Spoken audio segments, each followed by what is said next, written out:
Bismillahirrahmanirrahim. Alhamdulillah wassalatu wassalamu ala Rasulillah amma ba'd. Video kali ini saya mau menjawab pertanyaan dari netizen penonton video channel YouTube saya. Di sini ada komentar sekaligus pertanyaan dari Mas Sugiarto Yusuf atau Yusuf. Beliau bilang begini, wah keren bro, tapi ada beberapa hal yang saya mau tanya kepada sampean. Pertama, sampean seolah menisbatkan cerita karomah yang sampean nilai sebagai khurafat itu dari Gus Acir. Padahal dia jelas bilang bahwa dia hanya menyampaikan kalam ulama di kitab yang dia kutip.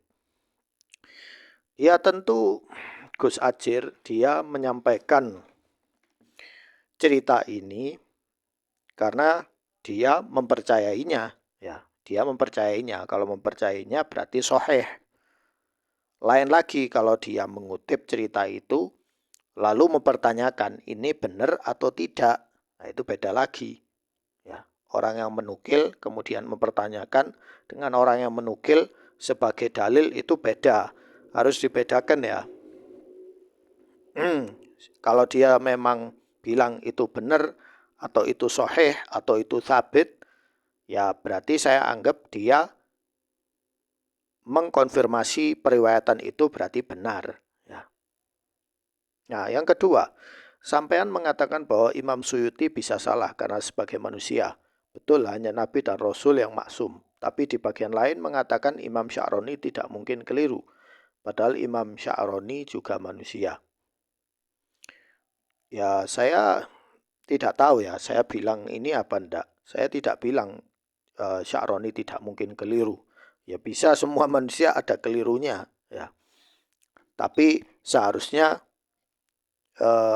kalau cerita ini benar harusnya dinukil oleh para ulama yang lain. Tapi kenapa tidak dinukil? Nah, ini tanda tanya. Karena Gus Acir bilang cerita ini mutawatir bagi Ahlul Madinah. Kalau mutawatir bagi Ahlul Madinah, harusnya penduduk lain juga dapat cerita. Karena mutawatir itu kabar yang sudah banyak orang tahu. Tapi kok tidak disampaikan. Nah, itu ya. Kemudian yang ketiga, sampean mengatakan ada jarak antara Imam Suyuti dengan Ar-Rifai sehingga penilaian beliau terhadap Ar-Rifai diragukan. Ya, memang diragukan itu. Kok bisa As-Subuki tidak menjelaskan di dalam kitabnya sedangkan As-Suyuti menjelaskan di dalam kitabnya. Ya. Emangnya As-Subuki tidak kenal Ar-Rifai? Ya. Nah, di bagian lain sampean mengutip pendapat Mufti Malaysia dan Perlis sebagai rujukan untuk kesimpulan yang sampean bikin berapa ratus tahun jarak dengan Rifai. Mungkin 1000 tahun, tapi kok diyakini sebagai sahih sehingga dijadikan rujukan untuk kesimpulan. Ya, Mufti Malaysia dan Perlis itu mereka tidak bilang ya atas dasar tanpa ilmiah. Ya. Mereka mempertanyakan kenapa Az-Zahabi tidak menulis di dalam kitabnya karomah itu, yaitu Rasulullah keluar dari kuburannya kemudian dicium sama Ar-Rifai. Kenapa mereka tidak tulis? Kenapa Ibnu Katsir tidak menulis? Kenapa As-Subuki tidak menulis? Ini tanda tanya. Ya. Kita mempertanyakan sesuatu. Ya. Ini murni tidak bisa Anda berkata kenapa Anda mengatakan Mufti Perlis yang jaraknya 1000 tahun. Ini bukan masalah jarak. Ini masalah kenapa orang yang satu era atau era setelahnya tidak menukil cerita ini. Kok setelah 400 tahun ada yang menukil cerita ini. Ya. Yaitu di dalam kitab As-Suyuti. Kemudian itu ensiklopedia ditulis oleh siapa? Dimuat di internet atau di kitab apa dan siapa ulama pentahkiknya. Anda kalau paham bahasa Arab, Anda bisa ketik di situ ya. Hal sahih riwayah khuruj yad Rasul sallallahu alaihi wasallam liyuqabbiluha Ahmad Ar-Rifai. Ini hal sahih apakah benar cerita ini pakai bahasa Arab. Kalau Anda bisa bahasa Arab, Anda ketik di Google ya atau klik di Wikipedia ya. Sekarang ini internet sudah canggih, tidak kayak dulu. Jadi ngetik pakai bahasa Arab kalau Anda ngerti bahasa Arab. Dan saya sudah sampaikan ya soal riwayat itu, ya. Riwayat keluar dari makam kemudian dicium ya oleh Ar-Rifai itu riwayat dusta, kadzib ya. Dibuat-buat. Kemudian yang kelima, sampai menolak riwayat karomah Ar-Rifai itu karena tidak ada di tafsir Ibnu Katsir. Apakah Ibnu Katsir dan mufassir yang lain selalu menuliskan semua riwayat karomah, semua wali, atau orang soleh yang jumlahnya entah berapa ratus itu? Apakah semua yang ditulis Ibnu Katsir juga pasti ditulis mufassir-mufassir lain atau sebaliknya? Padahal hadis saja banyak yang diriwayatkan oleh perawi A dan tidak ada dalam perawi B. Pertama, As-Sayyadi, kemudian termasuk Ajir Ubaidillah bilang ini riwayat mutawatir. Kalau riwayat mutawatir, harusnya ulama yang lain menulis. Tapi kenapa As-Subuki tidak menulis? Kenapa Ibnu Katsir tidak menulis? Ya, kenapa Az-Zahabi tidak menulis riwayat tersebut kalau mutawatir? Ternyata bukan mutawatir, apalagi ahad. Jadinya dusta. Atau cerita yang direka-reka oleh orang-orang generasi setelah Ar-Rifai. Ya. Kan orang sufi kan ada yang hulu, ingin memuji gurunya atau kakeknya berlebihan, akhirnya membuat cerita yang Ar-Rifai sendiri tidak mengalaminya. Ya. Itu nanti di akhirat tanggung jawabnya berat itu. Saya bukan tafsir ya, maaf ya saya luruskan ya, bukan tafsir. Tapi kitab Al-Bidayah wan Nihayah. Kitab Al-Bidayah wan Nihayah itu menjelaskan tentang sejarah ya, kitab tarikh.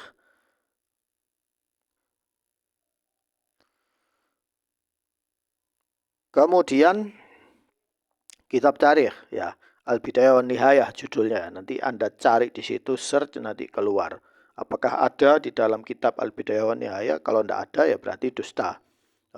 Di Siraru A'lamin Nubala karya Az-Zahabi, apakah ada karomah Rasulullah keluar dari mengeluarkan tangannya untuk dicium Ar-Rifai, ada apa enggak? Kalau enggak ada berarti dusta. Begitu juga dengan As-Subuki. Ya. Kemudian, sampean menuduh Imam Suyuti dusta itu hak dan tanggung sampean, tapi kaidah ilmiah terkait kredibilitas sumber. Imam Suyuti itu hanya bisa diakui oleh ulama yang selevel kethiqahannya dan kealimannya. Ada banyak ulama yang mengakui kethiqahan Imam Suyuti. Seperti disebutkan Gus Ajir, sampean menyangkal mereka semua, berarti sampean merasa sama atau lebih thiqah dibanding ulama-ulama itu. Ya monggo saja, itu hak dan tanggung jawab sampean. Saya tidak bilang As-Suyuti itu pendusta, enggak. Saya mengatakan ada beberapa riwayat itu yang dusta.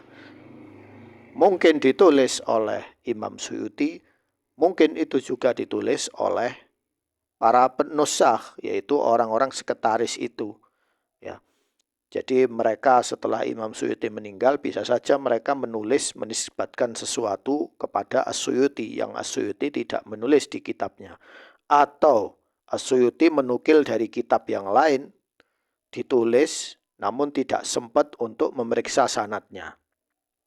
Atau memang kemungkinan terakhir Imam As-Suyuti memang salah menukil itu dengan bab husnudzon. Ya, sedangkan dalam masalah ilmiah itu tidak ada husnudzon atau suudzon, tapi harus mengkonfirmasi. Seperti kata Gus Ajir, kita harus memverifikasi cerita ini benar atau tidak.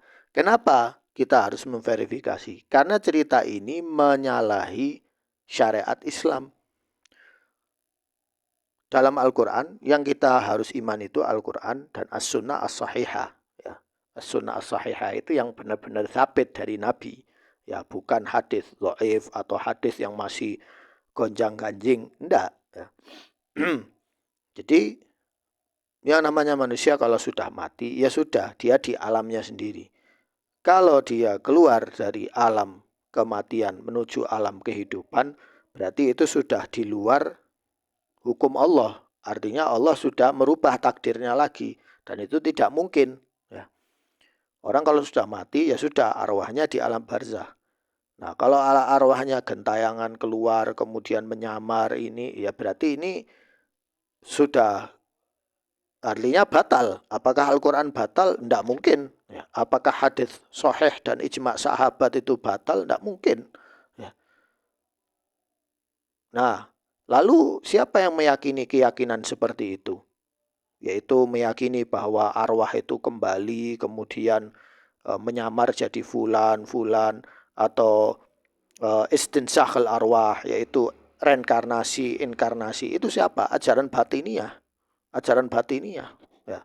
Bukan ajaran Islam. Ajaran Islam tidak ada. Ya.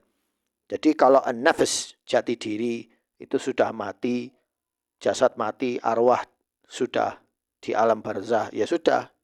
Dia menunggu situ sampai hari kiamat datang untuk dihisap. Tidak tahu kondisi orang hidup itu bagaimana, tidak ngerti. Ya. Jadi karena terbatasnya itu adanya barzakh. Nah, karomah cerita ini kenapa harus diperiksa? Karena menyalahi batasan-batasan syariat di situ.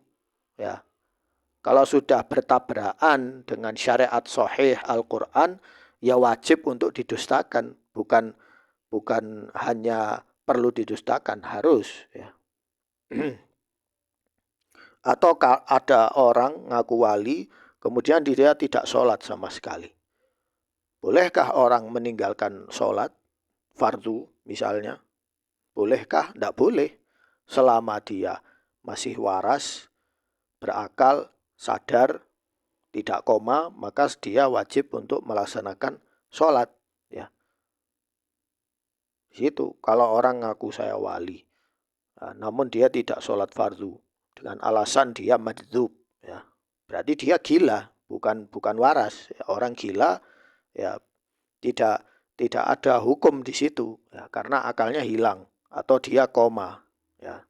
Tidak bisa dibebani tasyrik. Tasyrik itu dibebani karena ada alam koneksi kesadarannya itu ada.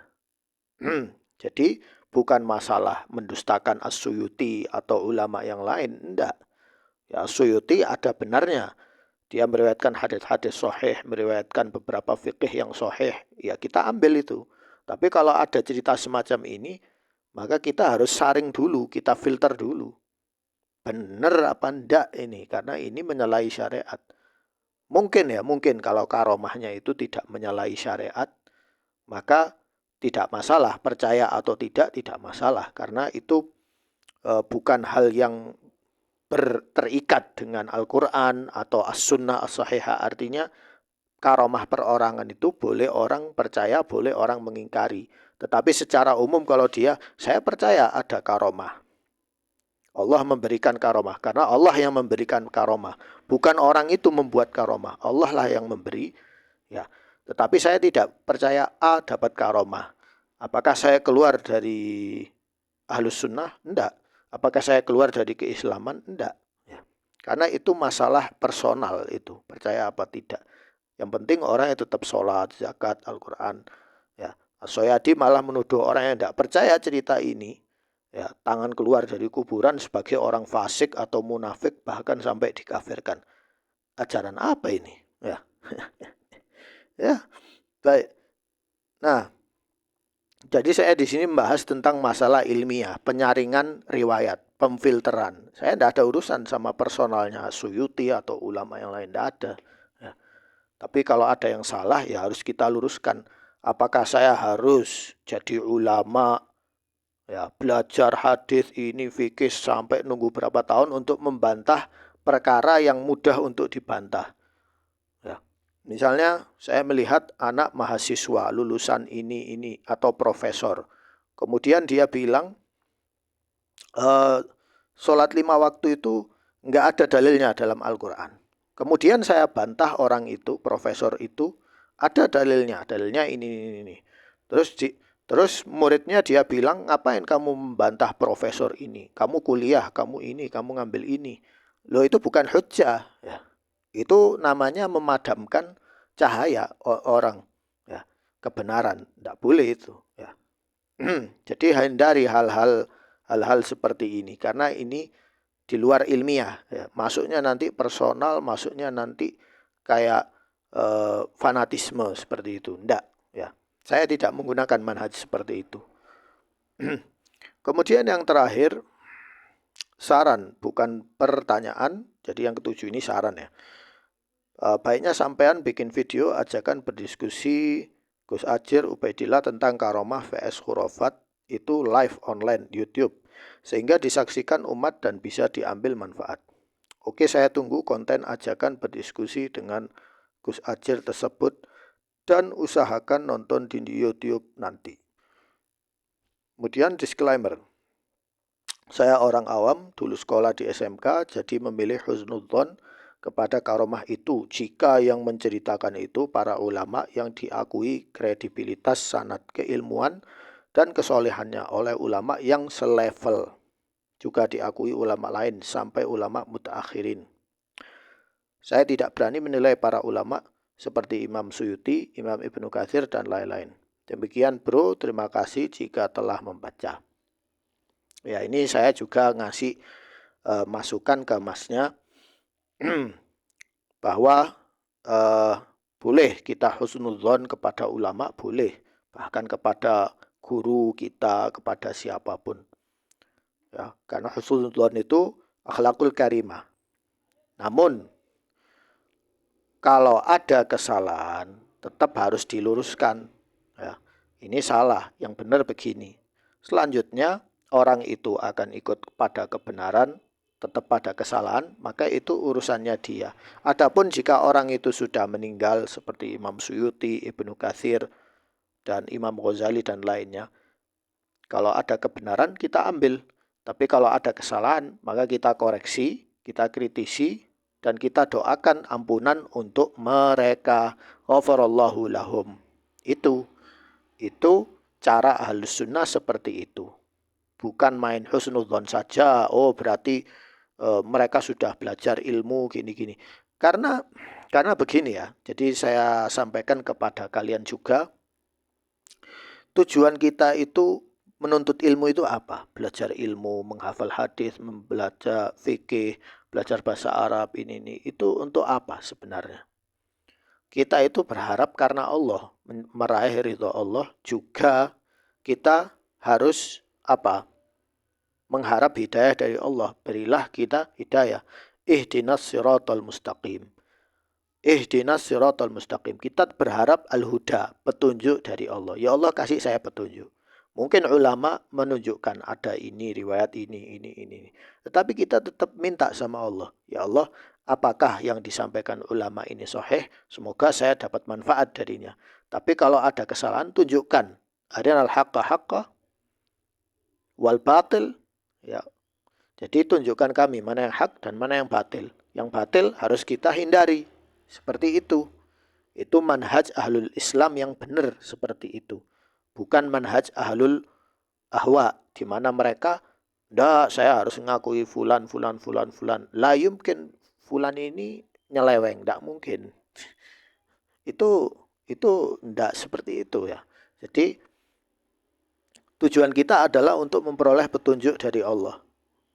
Berapa banyak ulama itu atau menamai diri mereka sebagai ulama ya, memakai gamis, sorban, selendang, tongkat, cincin, kemudian banyak sekali atribut yang dia pakai, tetapi dia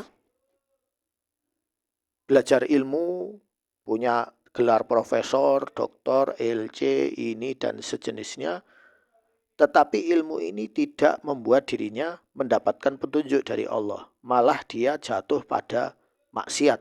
Entah itu dosa besar, atau entah itu ujub, riya, atau dia malah menyeleweng, masuk jadi Syiah, atau membela Syiah, atau sejenisnya. Atau seperti, ya saya tidak mau nyebut nama, mungkin sampai akhirnya dia jatuh pada korupsi. Kenapa? Karena dia hanya belajar ilmu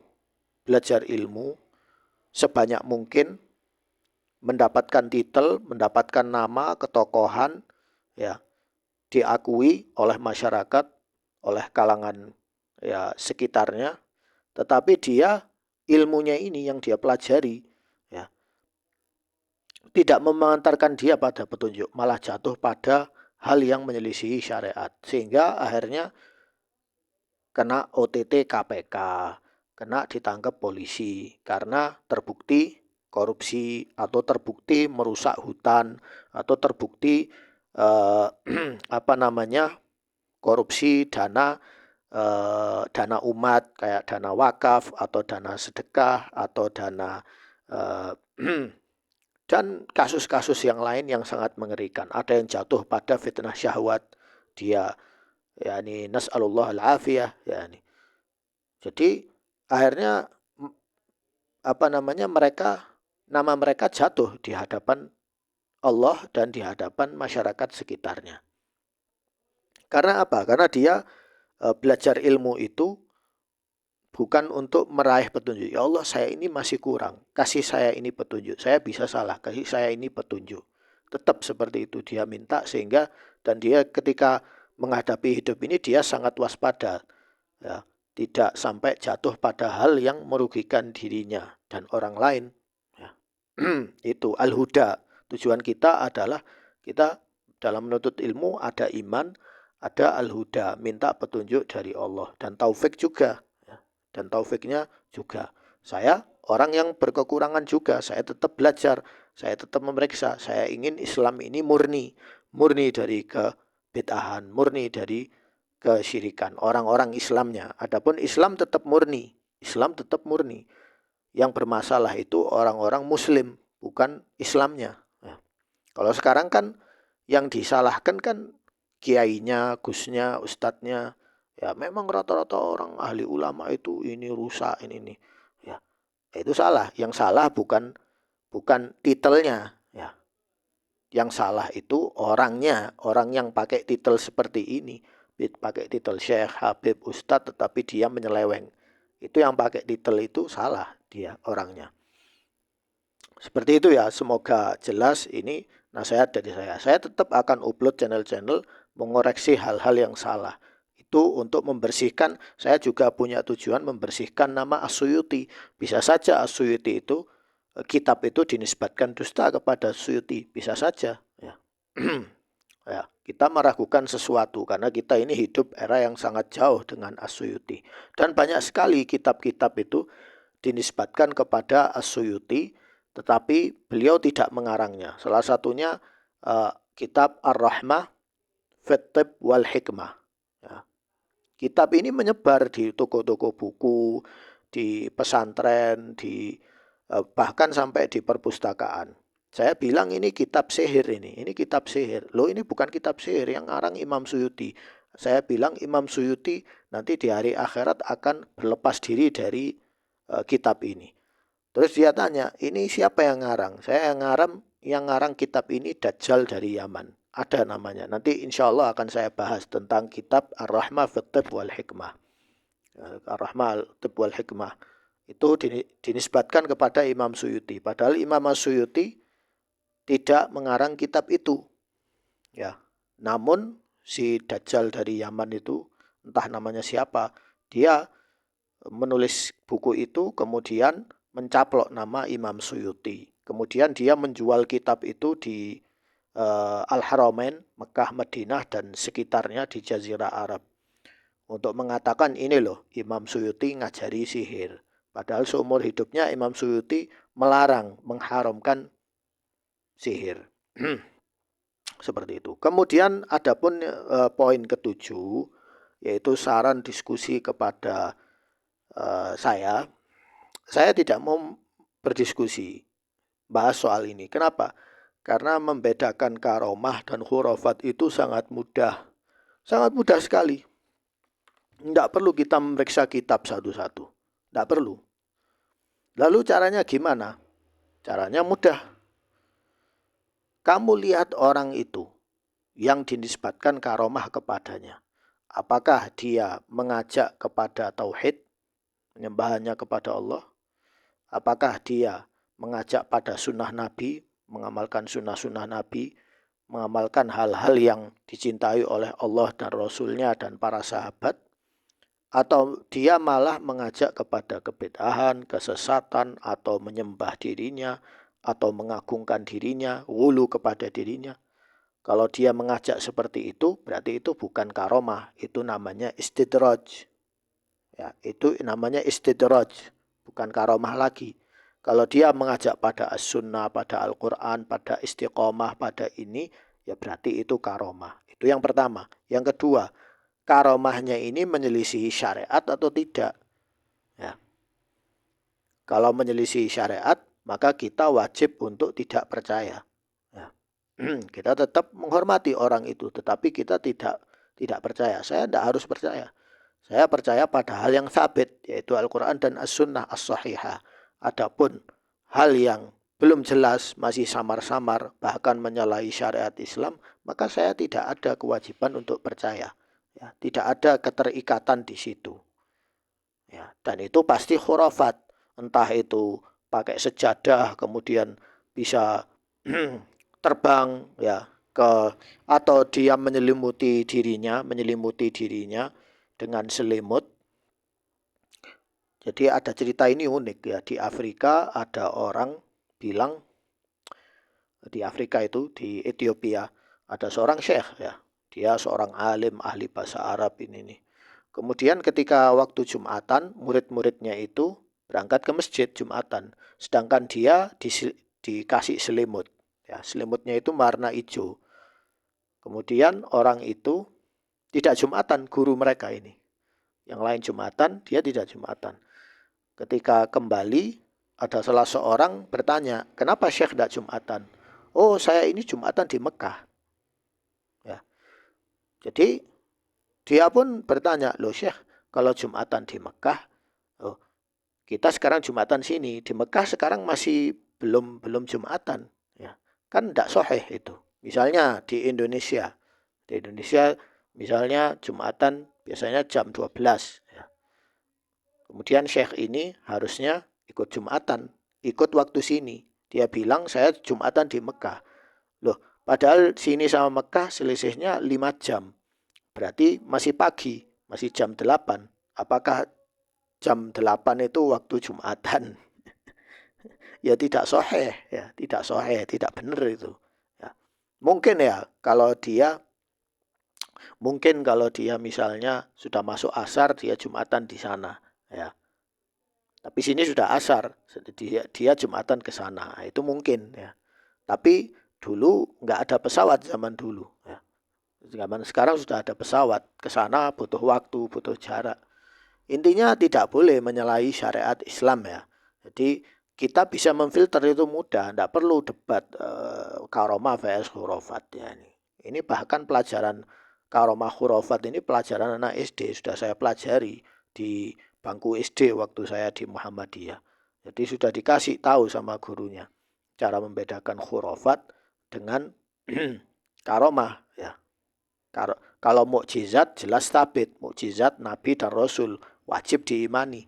Karomah, iya, tapi karomah itu filternya lebih ekstra dari mukjizat. Kenapa? Karena karomah ini berkaitan dengan orang soleh, sedangkan orang soleh derajatnya itu di bawah para sahabat tabiin dan tabiut tabiin, ya, dan juga di bawah para nabi dan rasul ya. Tidak mungkin ada orang lebih hebat dari tabi'ut tabi'in atau tabi'in atau para sahabat. Tidak mungkin. Ya. Contohnya ya. Ada cerita seorang syekh. Nanti kalian cari itu di YouTube itu banyak ya. Beberapa tokoh.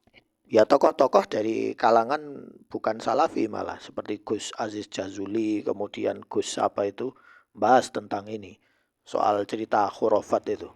Jadi ada seorang sayyid atau habib, dia bisa mengeluarkan orang dari neraka kemudian dimasukkan ke kota Tarim. Ya. Jadi dia masuk neraka, ya, ini keluarkan pengikut saya dari neraka. Ya. Ini kan menyalahi syariat. Ya. Yang bisa mengeluarkan dari neraka itu Allah saja, bukan fulan atau fulan. Ya. Jadi ini cerita seperti ini mudah sekali difilter. Ya. Tidak perlu buku ini untuk bilang ada kemungkinan ini benar, ada kemungkinan ini sahih, ada ulama fulan bilang ini. Itu semua tidak dianggap ya. Tidak dianggap. Mudah sekali, tidak perlu diskusi ya. Jadi seperti itu. Kalau ada diskusi masalah ini ya keterlaluan, ya berarti orang masih bingung atau ada talbis ya mencari pembenaran bahwa khurafat adalah karomah, sedangkan karomah adalah khurafat. Ya, itu nggak benar itu. Ya. Jadi seperti itu, sekian dari saya, semoga bermanfaat.